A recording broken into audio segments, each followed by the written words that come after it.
Good afternoon. My name is Choo Ming. I'm from the Faculty of Accountancy and Management in Utah. It gives me great pleasure to be addressing all of you today and to share my experiences in adversity to you. Now, let's have a look at the title. The title says two very important words: adversity and thriving. What's adversity? Adversity gives you the outlook that there's something very negative. Okay, it's very difficult. And then let's look at the definition of thriving. Thriving is something positive, right? Something is flourishing. Now you put two of these terms together, what does it tell us? It means the ability to bounce back. Okay, now we all face adversity, many of us. I'm not saying that mine is better than the rest, or worse than the rest, or not so bad than the rest. It's not a comparative form of comparison of experiences. All of us face adversity. But my objective today is to share an adversity that is so recent to me, that is still at the back of my mind. So let me give you the context by showing you a string of events that happened with this adversity. Okay, so now in July 2024, which was just a couple of months ago, okay, I suddenly feel something is not right, a strangeness. I had bouts of fever, chills, body weak, body ache, which is, well, akin to symptoms of a flu. So what do I say to myself? I say, hey, it's probably flu. Let me take a rest. I'll be better after this. Okay, but reality is, I didn't get well. I had to be rushed to the emergency. Okay. And the symptoms, when I share with the medical staff, is that you exhibit symptoms of sepsis, okay, with very high inflammation rate. I'm afraid I had to memorize those terms because I'm not a medical doctor. So when they share with me, I had to look into the Google and check, what's sepsis? Okay, all these symptoms which I exhibit are symptoms of sepsis. So the next which comes to any ordinary person is, what's the root cause? Why do I have this? Okay, so this is the question. And they say, Miss, you've got to be admitted for more tests. Now that is where the danger signs comes in.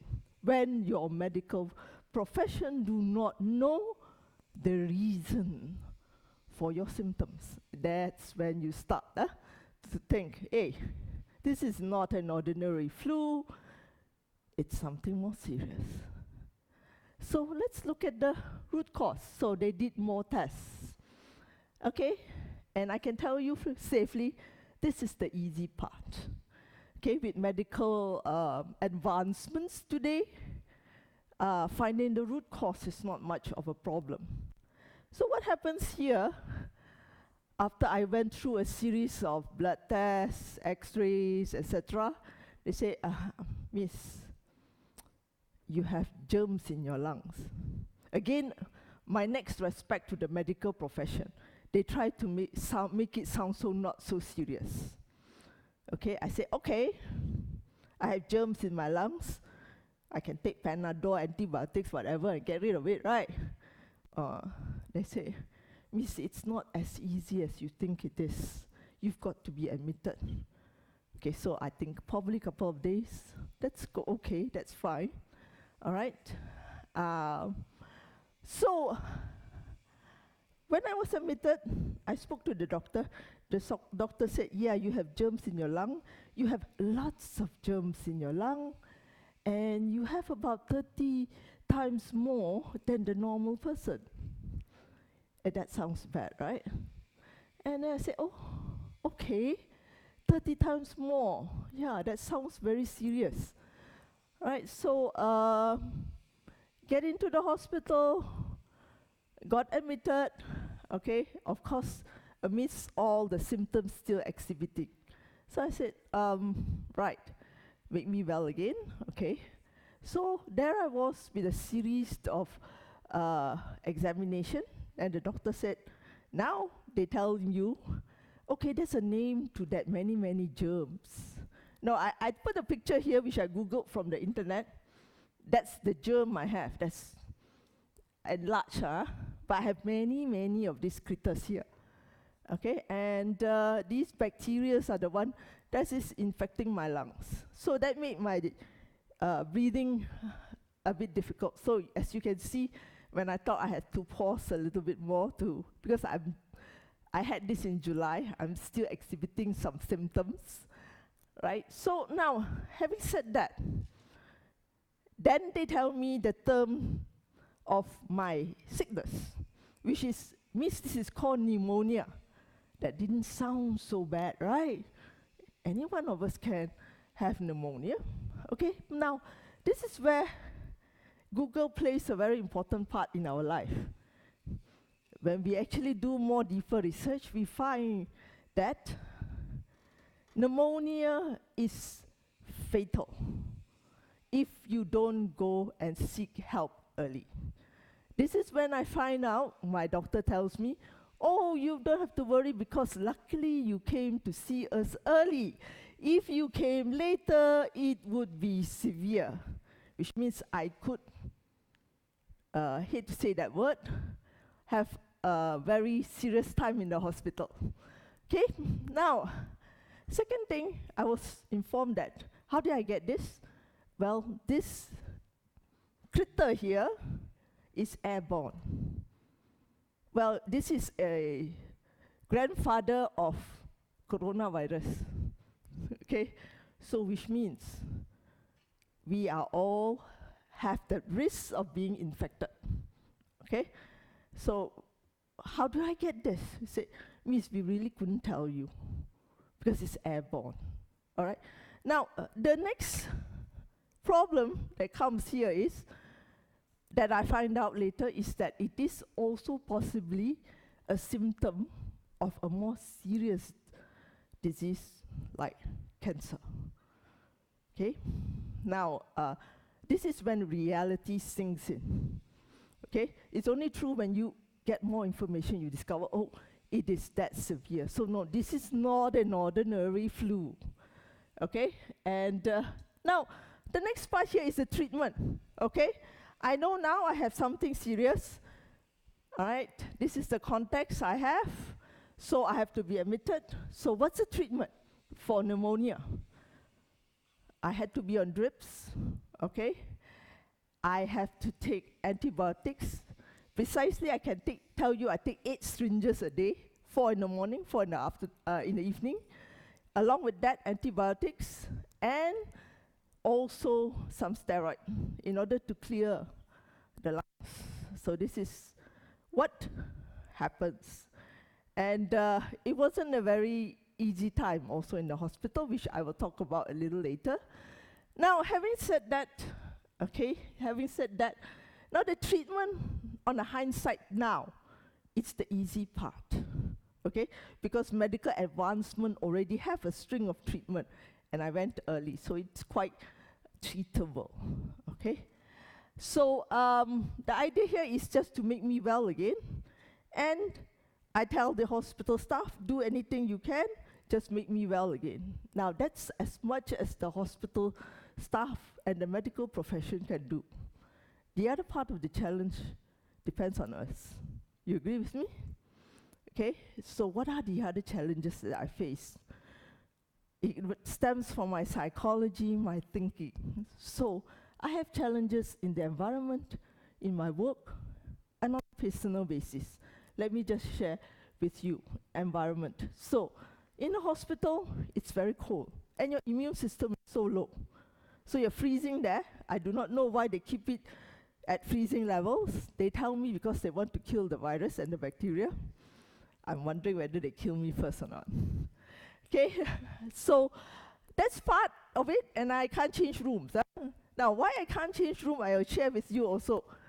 At that time, when I was there, the traffic was very high, which means the patient coming in and going out, there were a lot of patients. So this means at that point in time when I was ill, a lot of other people are also not well. And when I observe it, I see there are not a lot of very well people in Malaysia, and some of their symptoms are even more severe than I am. So what am I to complain, right? So now work. Work presents another challenge to me. Why? I'm a full-time lecturer. I have commitments, and it's smack right in the middle of the semester. Even if there are people to help me, many are engrossed or already have engagement. So it's quite difficult. So I had to deal with that stress and thinking about how I can engage my students virtually. I teach one of the biggest classes in FAM, all right? And my students are mostly first years. So as you know, when students first time go into the university, they read a lot, they need a lot of help. So these are the challenge. And of course, the final one is on a personal nature. I have dependents, okay? I have bills to pay. I have people to look after. So again, when you say stress level, it's the challenge of juggling many of this together. Now let's look at significant moments. What can I do to resolve my problem? Now I divide this into two. First things first, the externals. Now, I can deal with management, explain to them. I only ask for one thing, give me time to get well. So, and while I am getting well, I will try to record all my lectures, okay, so that my students are in time for their examinations. That is all I ask.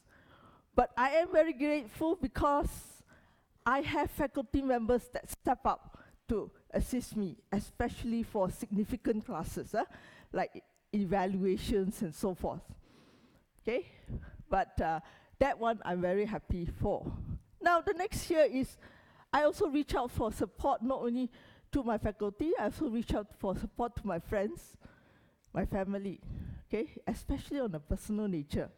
So people help me deliver things, pay bills, okay? Those little things, you don't ask for more.